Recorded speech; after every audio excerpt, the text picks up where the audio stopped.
Olá, pessoal! Agora nós vamos para o nosso último assunto das dermatopatias em cães e gatos. E a gente vai conversar então sobre as alergopatias, as dermatopatias alérgicas em cães e gatos. Então, as dermatopatias alérgicas, pessoal, elas são extremamente frequentes na rotina, todas elas, tá? São importantes diagnósticos diferenciais e de exclusão a se levar em consideração quando a gente atende um cão ou um gato com prurido, tá? São doenças extremamente pruriginosas. Geralmente o prurido ele antecede as lesões, porque elas desencadeiam respostas inflamatórias exacerbadas na pele e o animal tem o prurido como principal sintomatologia, tá? Então, as doenças alérgicas que a gente vai conversar hoje são a dermatite alérgica de contato, a dermatite alérgica à saliva da pulga, a hipersensibilidade alimentar e a dermatite atópica. Então, vamos começar com a dermatite alérgica de contato. Ela, dentre as dermatopatias, ela ocorre em menor frequência na rotina. Pode ser porque ela seja subdiagnosticada, muitas vezes a gente não consegue chegar a um consenso do que está causando, a gente acaba não diagnosticando a dermatite alérgica de contato, mas em geral ela ocupa aí 1 a 5% das dermatopatias em cães.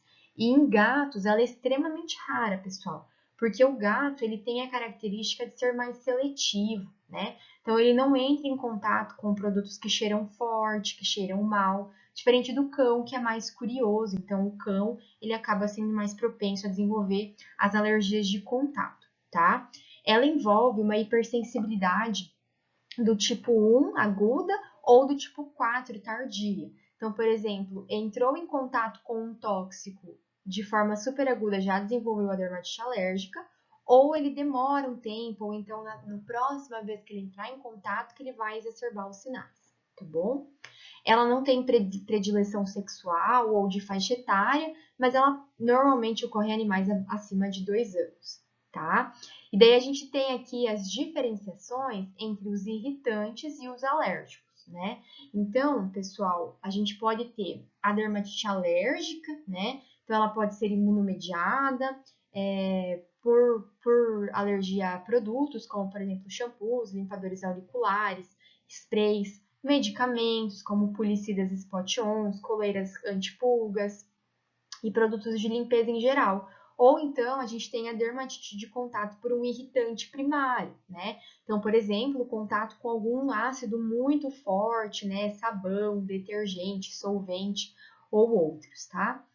Mas, no geral, elas são dermatites imunomediadas ao contato com alguma substância irritativa e alérgica.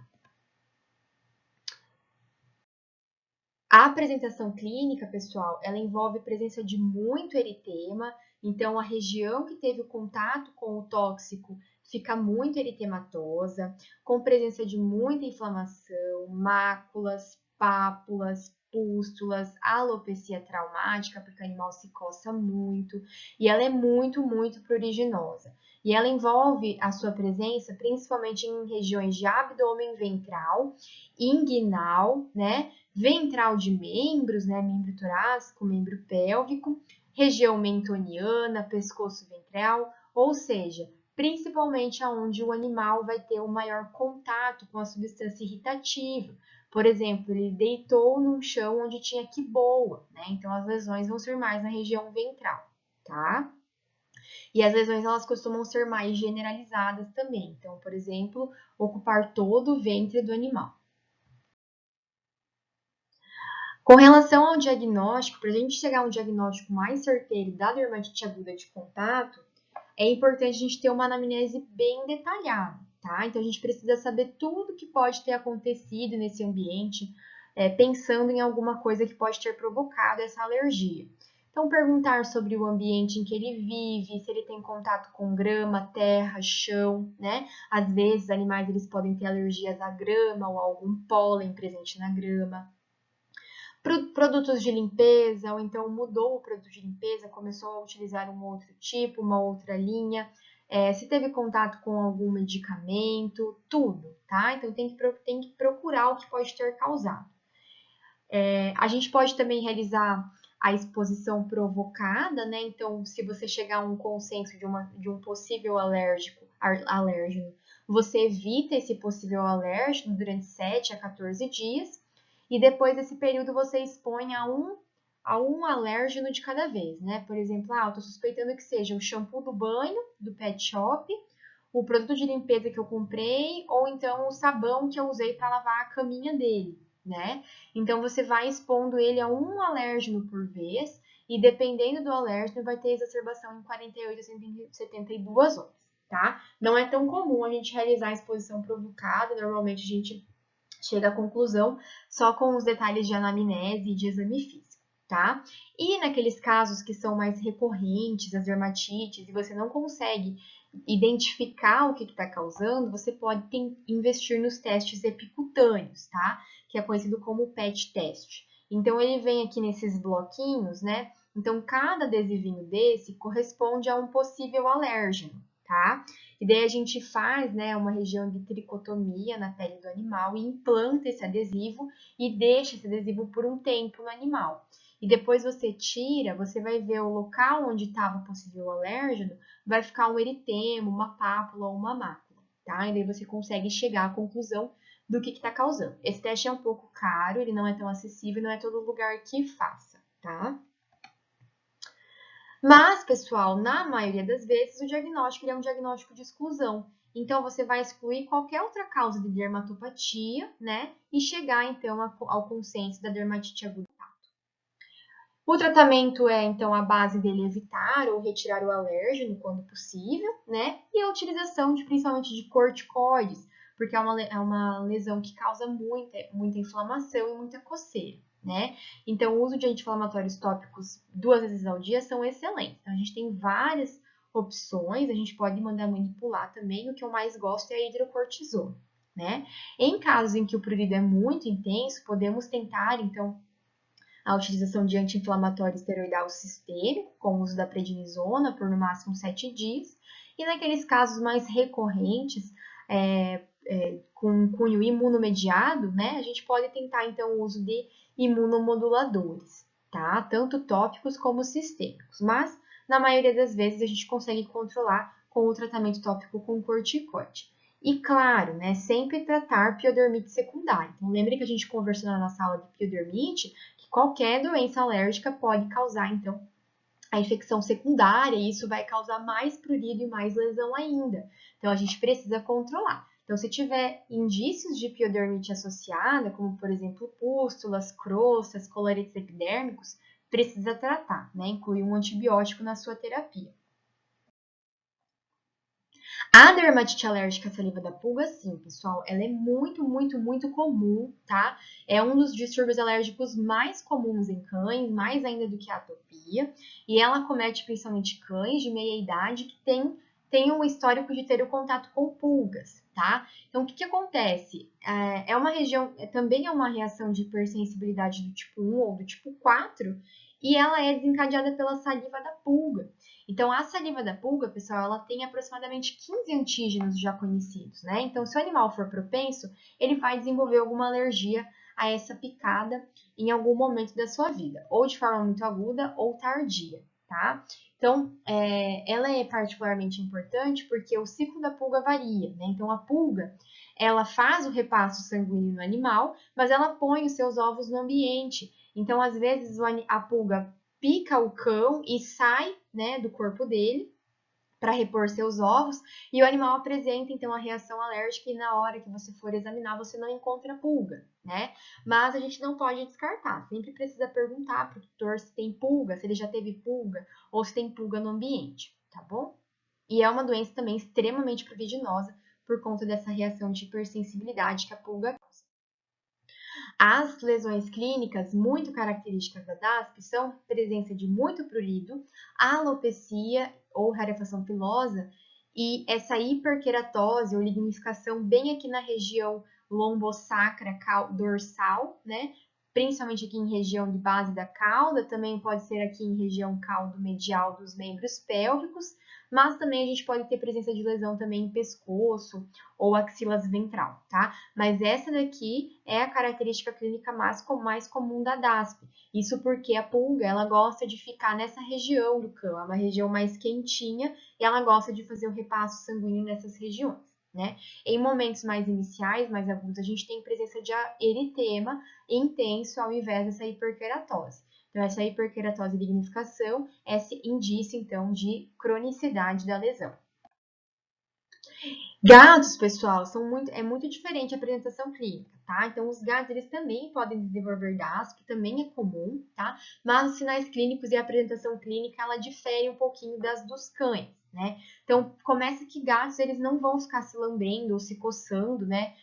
Exageradamente na frente dos tutores, né? Então, isso é um fato que acaba deixando-se a diagnosticar, né? E outro ponto é que como os gatos têm o costume de ficar se lambendo e se higienizando com frequência, eles acabam podendo engolir as pulgas, né, e dificulta a evidenciação das pulgas e seus dejetos no corpo do animal, né?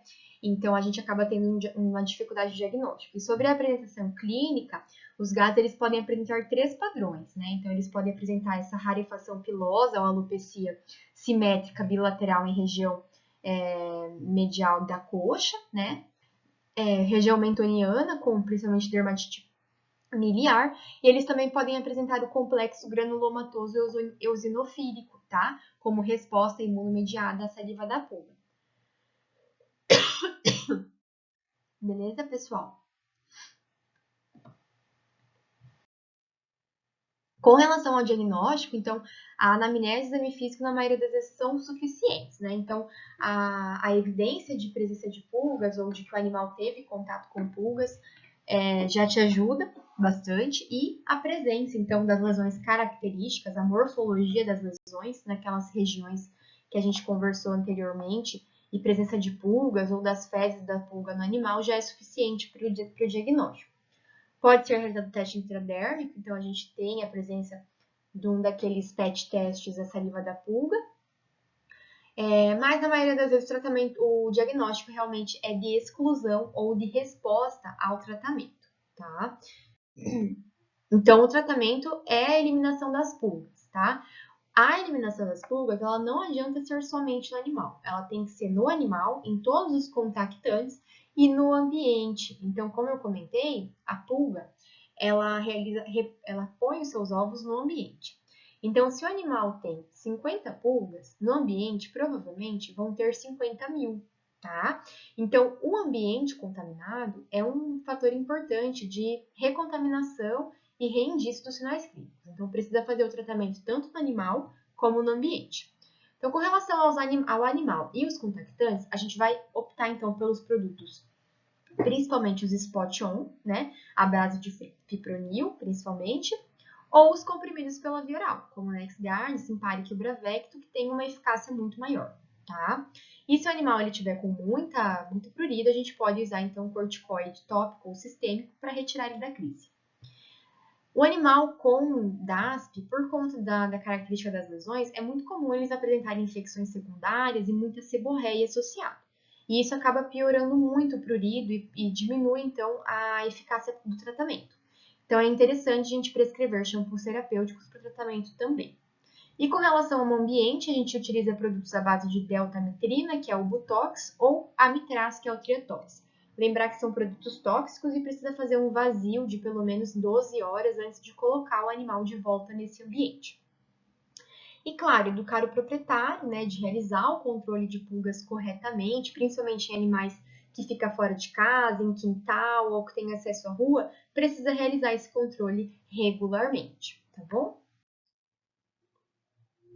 Pessoal, a dermatite trofoalérgica, também conhecida como hipersensibilidade alimentar ou simplesmente alergia alimentar, ela é um diagnóstico diferencial importantíssimo em cães e gatos acometidos por doenças características das alergopatias, tá?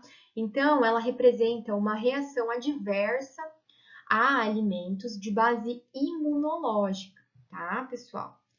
Então, assim como a anafilaxia, então a gente pode ter as reações adversas a alimentos de cunho imunológico, como a dermatite trofalérgica aqui, principalmente, e as anafilaxias menos comuns. Mas quando a reação adversa ela não envolve o sistema imune, a gente utiliza então os termos intolerância alimentar, tá? Mas daí é outra coisa, tá bom? Então a gente tem outras reações associadas, né? Não tem a ver com o sistema, com a dermatopatia.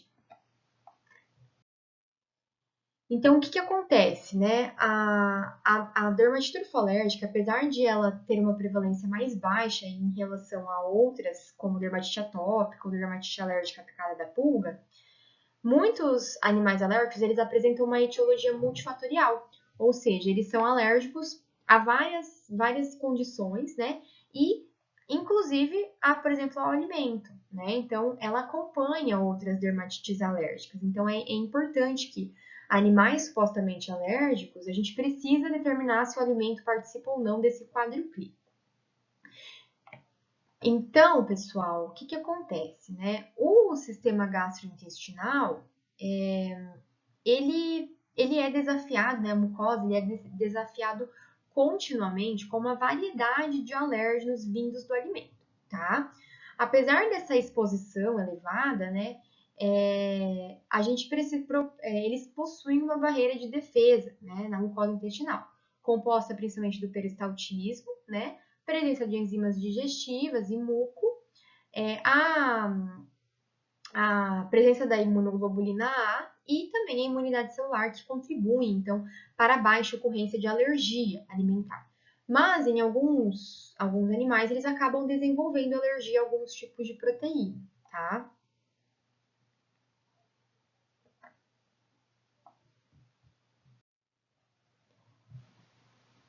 Então, pessoal, essa a principal proteína, né, que pode estar relacionada com os alérgenos alimentares são essas glicoproteínas de peso molecular elevado, tá? Então, essas glicoproteínas, elas estimulam a produção da IgE, a imunoglobulina E, que é uma imunoglobulina alérgena específica, tá? E a determinação, né, desses alérgenos alimentares, ela está presente principalmente em leite, carne bovina, ovos, cereais, frango, trigo, peixe, milho e soja. Então, qualquer um desses derivados pode, então, acarretar em uma resposta alérgica anormal e exacerbada no sistema gastrointestinal dos animais. E após a ingestão desse alimento alérgico, então, existe então uma reação de hipersensibilidade do tipo 1, mediada pela IgE, mas também a gente pode ter também reações de hipersensibilidade do tipo 3, com deposição de imunocomplexos, ou do tipo 4, mediada por células, tá? E daí a gente tem, então, a sintomatologia da dermatite trofalérgica por conta, então, dessa imunoglobulina que está participando e tem ação direta na pele dos animais. Então, os sinais clínicos dermatológicos são os principais, tá? Porque ele é o principal órgão-alvo da dermatite trofalérgica. Os sinais clínicos gastrointestinais, eles ocorrem em menos casos, eles estão mais relacionados com intolerâncias alimentares, intoxicações, né? E daí vão incluir vômito, diarreia, aumento da frequência da defecação, entre outros, tá? E o prurido é o principal sintoma clínico, muitas vezes sem lesão, tá? Apenas o prurido. Mas a gente também pode ter eritema, escoriações, úlceras, placas, lignificação e hiperkeratose, principalmente em pés e mãos, orelha, face, axila, abdômen e virilha, tá? Em gatos, pessoal, além deles terem dermatite miliar como um sintoma comum, a gente pode também ter essas placas eosinofílicas bem ulceradas, né, no corpo, na face, na orelha e no pescoço, muito característica da dermatite trofalérgica em gatos. O diagnóstico, pessoal, ele é exclusivamente de exclusão, tá? Então, a gente precisa excluir qualquer outro tipo de dermatopatia, seja alérgica e não alérgica, né? Então, atender um animal com queixa de prurido e lesão de pele, você sempre vai fazer uma linha do tempo, né? Então, você vai descartar primeiro as mais prováveis, vai descartar as parasitárias, vai descartar as fúngicas, para daí você passar para as alérgicas, tá bom? E a exclusão dietética, pessoal, é o diagnóstico diferencial de dermatite trofalérgica mais importante e deve ser realizado em todos os animais com suspeita, tá? Além de ele ser um método diagnóstico, ele também acaba se tornando o tratamento da doença. Então, a gente pode fazer essa exclusão dietética tanto com dieta comercial, que a gente já tem, então, disponível no mercado, as rações prontas, ou caseira, né, com alguma proteína inédita que o animal nunca tenha se alimentado, como, por exemplo, arroz integral ou batata, cordeiro, coelho, óleo de canola. Mas as comerciais, elas já estão presentes, né? E daí ela se baseia, então, no uso de uma proteína inédita, tá? A gente faz a exclusão dietética por pelo menos 12 semanas. Então, durante 12 semanas, você vai fornecer somente a dieta de exclusão, tá? Somente essa dieta, não pode mais ter nada, nem petiscos, nada. Precisa educar o tutor, tá? E depois desse período de 12 semanas, você vai realizar a exposição provocativa, ou seja, você vai colocar a dieta anterior do animal e ver se ele tem prurido. Se ele tiver prurido, a gente confirma o diagnóstico de hipersensibilidade alimentar, tá? No caso de muito prurido, a gente pode entrar, então, com corticoide tópico ou sistêmico para crise. Tem que também, né, tratar essa pele, a epidermite secundária, a seborreia, né, com shampoos terapêuticos. E antes da dieta, tem que realizar um controle rigoroso de ectoparasitas para excluir a possibilidade de causa de prurito. E daí, com relação às dietas comerciais, a gente tem as ações hipoalergênicas, como, por exemplo, da Royal Canin, da Formin e da Rios, que têm ótimos resultados. E elas acabam, então, sendo tratamento para o resto da vida desse animal.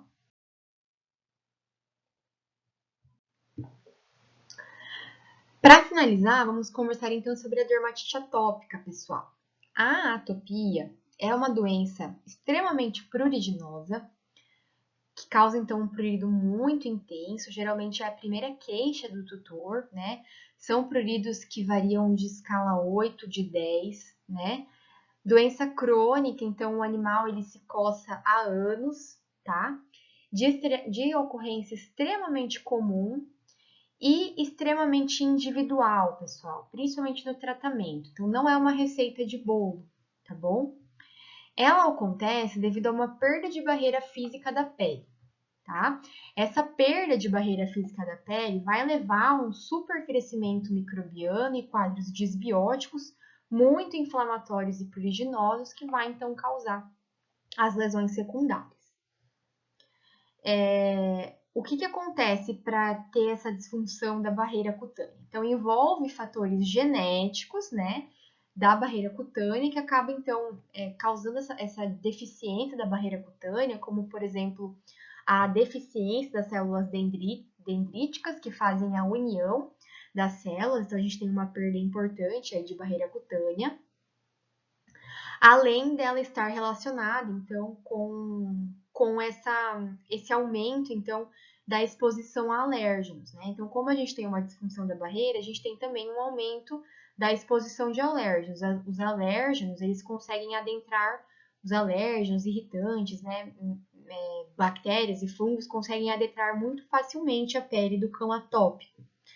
E por conta disso, a gente acaba tendo uma resposta inflamatória exacerbada, com liberação principalmente de resposta TH2, que leva à ativação de inúmeras interleucinas, né, interleucinas que são citocinas muito pró-inflamatórios, e a gente tem então um evento inflamatório e pruriginoso ocorrendo.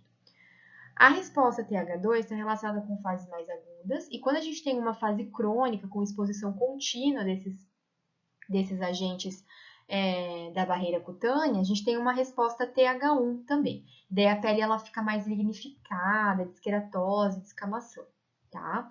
Então, basicamente, a gente tem uma doença de cunho genético que leva à perda da barreira, e por conta da perda da barreira, a gente tem um aumento da presença de alérgenos ambientais adentrando, causando então uma chuva de interleucinas e fatores pró-inflamatórios nessa pele, que leva a muito prurido e muita predisposição às piodermites.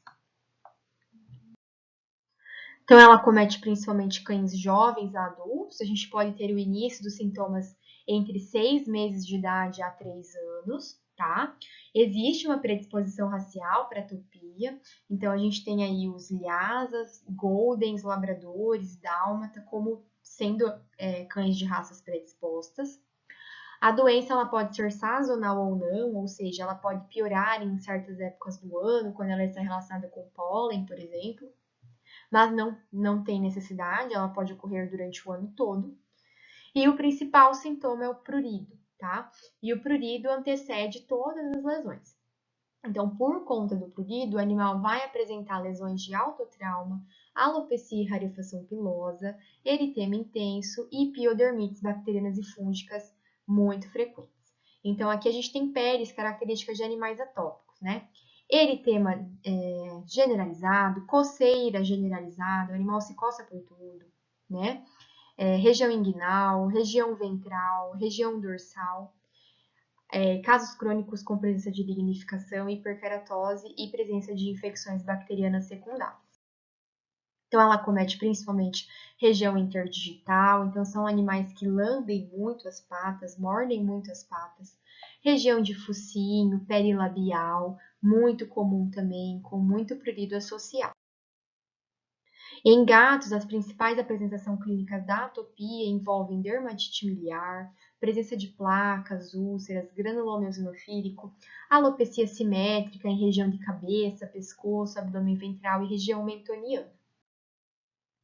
O diagnóstico da atopia, pessoal, ele é clínico. Ele se baseia em uma anamnese e exame físico detalhados, com exclusão de qualquer outra dermatopatia. Então, a atopia canina, pessoal, ela, na nossa linha do tempo imaginária, para diagnóstico diferencial, ela vai ser a última.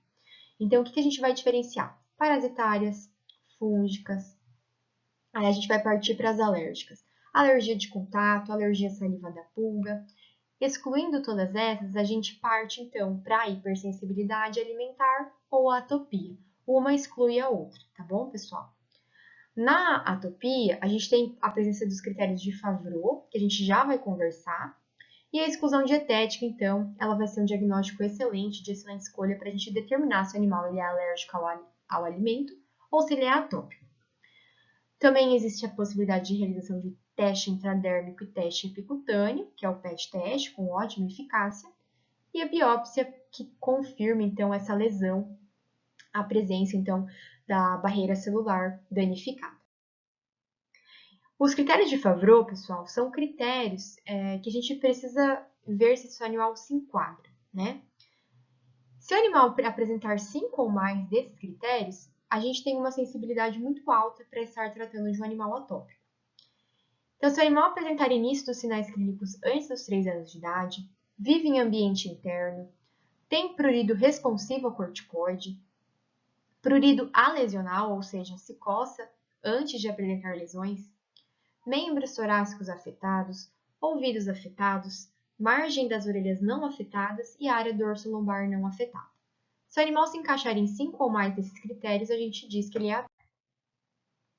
Os testes intradérmicos e epicutâneos também são muito realizados. O problema é que a gente não tem tão disponível aqui na nossa região ainda, tá? Mas eles são excelentes e confirmam com alta sensibilidade. Então, a gente pode ter tanto os epicutâneos, em que a gente aplica, né, as substâncias alérgenas de forma subcutânea nessa região, ou então os PET testes, né, que são os epicutâneos, que eles já vêm prontos pra gente, como a gente conversou lá na dermatite alérgica de contato. E daí, dependendo do alérgeno, o animal vai apresentar, então, a formação de mácula e pápula. O animal atópico, pessoal, ele apresenta sensibilidade a diversos alérgenos aleatórios do ambiente, tá bom?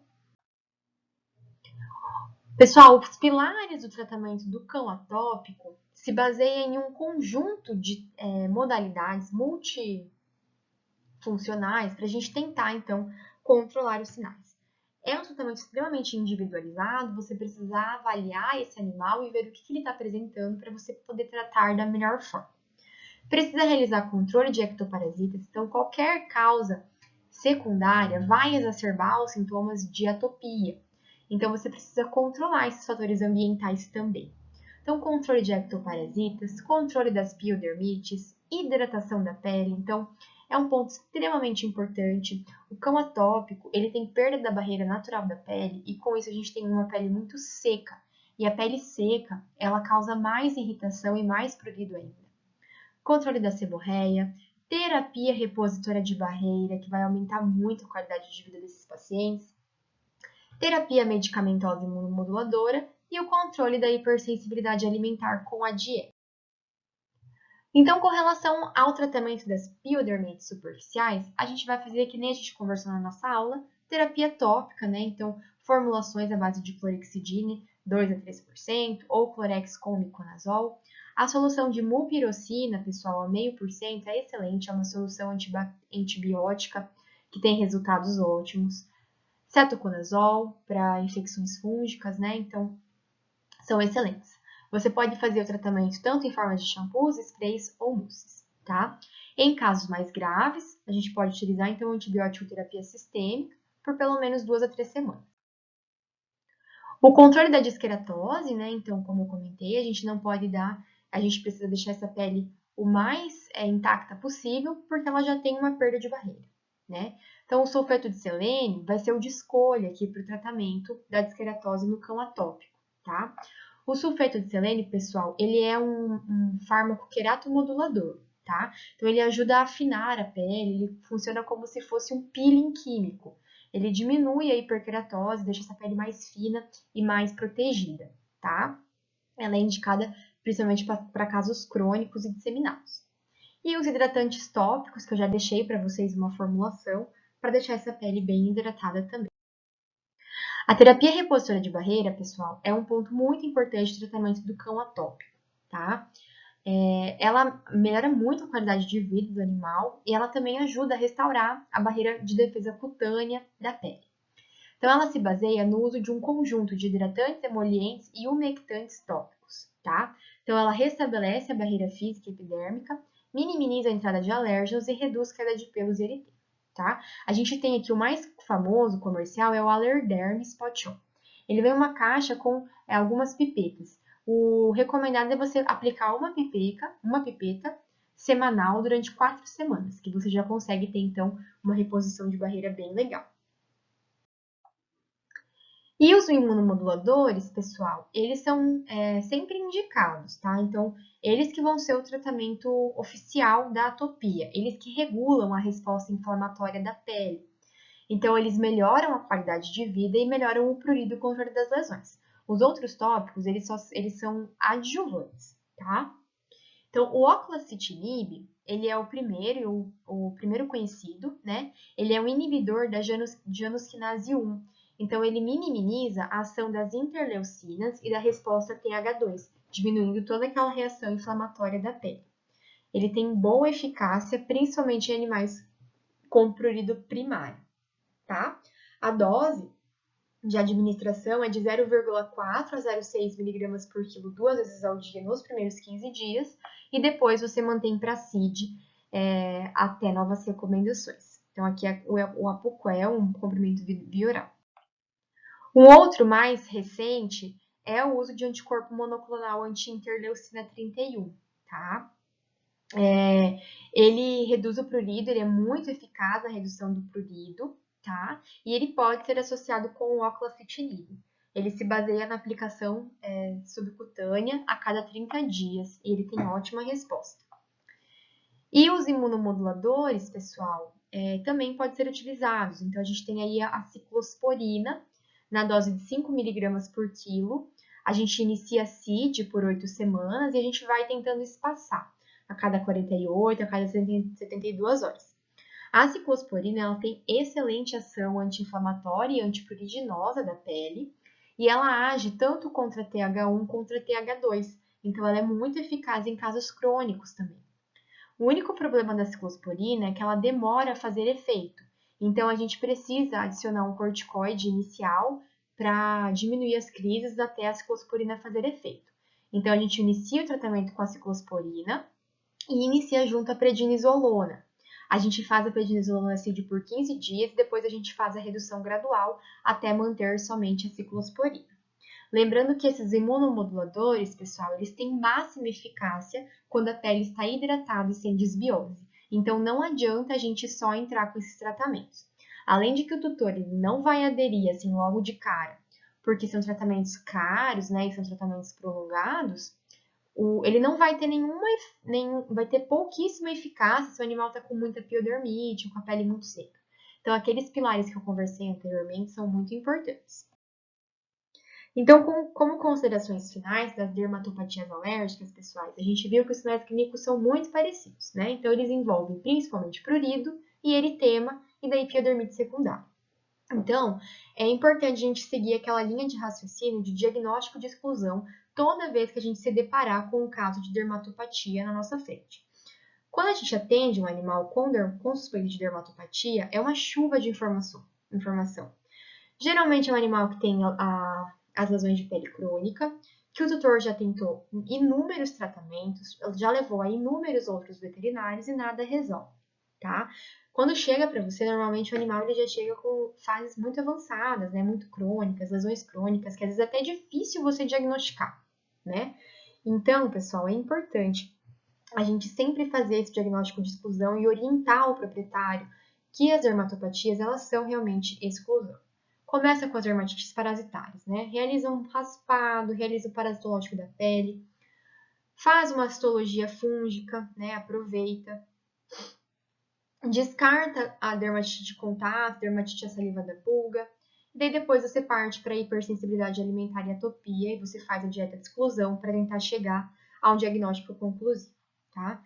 Então é importante a gente sempre identificar e controlar os fatores que exacerbam os sinais, como por exemplo as disqueratoses e as piodermites secundárias, porque elas vão impedir que o tratamento oficial tenha mais efeito. E o tratamento, pessoal, é sempre individual. Então, você realizar uma anamnese e um exame físico detalhados e bem feitos, né? Eles te induzem a um sucesso maior terapêutico das dermatopatias. Então, era isso, pessoal. Bons estudos para vocês. Quinta-feira será disponibilizado, então, um caso clínico. Eu vou disponibilizar somente um caso clínico de dermato. E daí, na segunda-feira, a gente faz a nossa discussão de casos clínicos de forma síncrona. Tá bom? Então, até lá!